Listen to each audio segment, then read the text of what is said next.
हुजूर नबी अकरम सल्लल्लाहु अलैहि वसल्लम ने सहाबा से फरमाया था, ए मेरे सहाबा, अन करीब कुफ्फार तुम पर ऐसे टूट पड़ेंगे जैसे खाने पर भूखे लोग टूट पड़ते हैं। तो सहाबाए कराम अलैहिमुर रिदवान ने अर्ज़ कर दी, या रसूल अल्लाह सल्लल्लाहु अलैहि वसल्लम, क्या उस वक़्त हम मुसलमान थोड़े होंगे?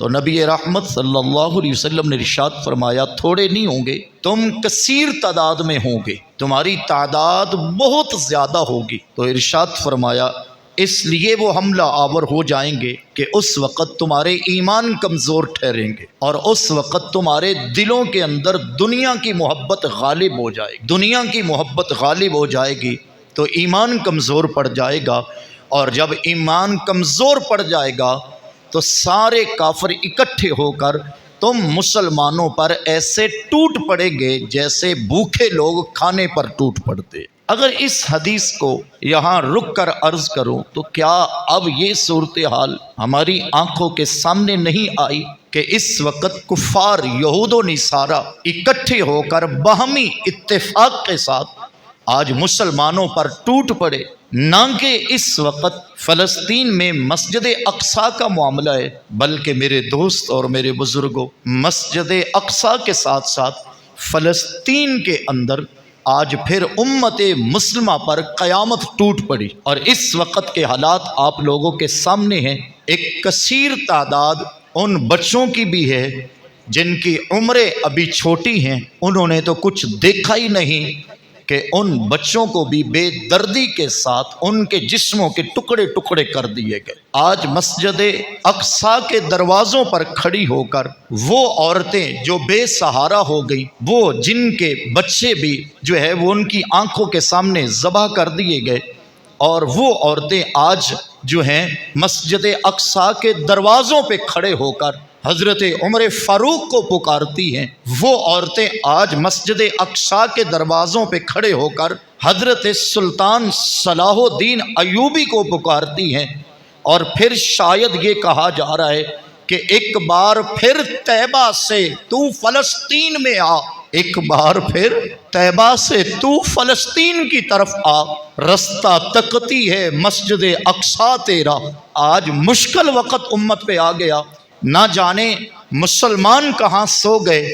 क्या अब फ़लस्तीन के अंदर कटते हुए बच्चे और बेसहारा होती माएँ और फ़लस्तीन की सड़कों पर बिखरी पड़ी लाशें बग़ैर कफन और बग़ैर कब्र के पड़ी हुई, क्या उन्हें नज़र नहीं आती? उस वक़्त ये दिल भी फट गया जब फ़लस्तीन के एक शख्स ने कुरान मजीद की बेहुरमती हुई थी और उस शख्स ने ये नारा लगाया था कि कुरान मजीद की बेहुरमती के बदले में हम जवाब इस तरह देंगे कि मैं 40,000 बच्चों को हाफ़िज़ कुरान बनाऊंगा। और फिर उसने अपने घर से ये काम शुरू किया और फ़कत 40 से 45 दिनों के अंदर उस शख्स के बेटे ने कुरान को हिफ्ज़ किया था।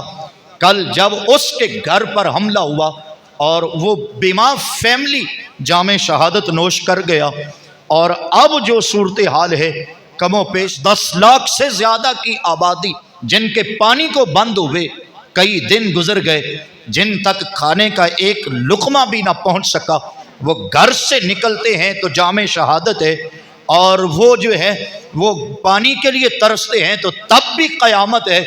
लेकिन सलाम उन बच्चों को, और सलाम उन माओं को, और सलाम उन जवानों को जो शहीद होते वक़्त भी अपनी ज़बान से ये नारा लगाते हैं कि हमारी जान की क्या औकात है, आज हम मस्जिद अक्सा की हिफाजत के लिए कुर्बानियाँ दे के जा रहे हैं। ये अगर मुश्किल वक़्त फ़लस्तीन पर आया है तो क्या हम उम्मत मुस्लिमा के लिए नहीं है?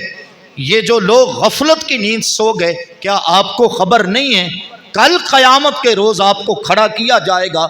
ऐ साहिबे इक़्तिदार, तुमको खड़ा किया जाएगा और तुमसे पूछा जाएगा, क्या तुम्हारे कानों में फ़लस्तीन की रोती हुई औरतों की आवाज़ ना पहुंची? क्या तुम्हारी आंखों के सामने वहाँ के ज़बह होते बच्चे ना तुमने देखे? क्या तुमने किया था मेरी उम्मत की उस मुश्किल घड़ी में?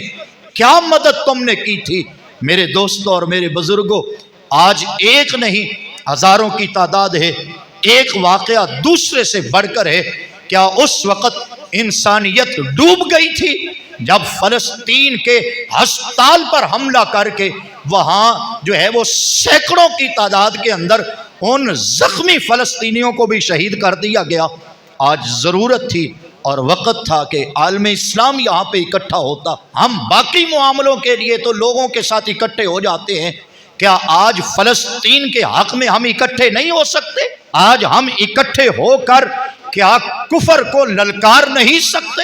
بلکہ خود اپنے اپنے گھروں میں غفلت کی نیند سو گئے۔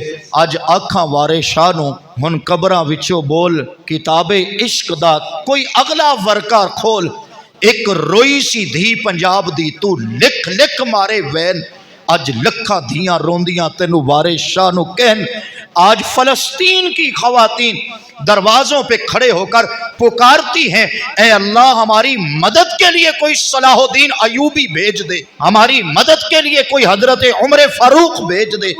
میں آپ لوگوں سے یہ التماس کر کے اپنی تقریر کو ختم کر رہا ہوں، ہمارے پاس ایک ہتھیار دعا کا ہے، اور دعا مومن کا بہت بڑا ہتھیار ہے۔ حدیث مبارکہ میں آتا ہے کہ دعا تو تقدیر کو ٹال کے رکھ دیتی ہے، بلکہ حدیث مبارکہ میں آتا ہے کہ جب تم پر مشکل وقت آئے تو تم دعا کے ذریعے اپنے رب سے مدد مانگو۔ ہمیں چاہیے کہ ہم اس مشکل وقت میں اپنی کسی دعا کے اندر بھی فلسطین کے لوگوں کو نہ بھولیں، بلکہ جب بھی دعا کے لیے ہاتھ اٹھائیں پہلے فلسطین کے لوگوں کے حق میں دعا کریں گے۔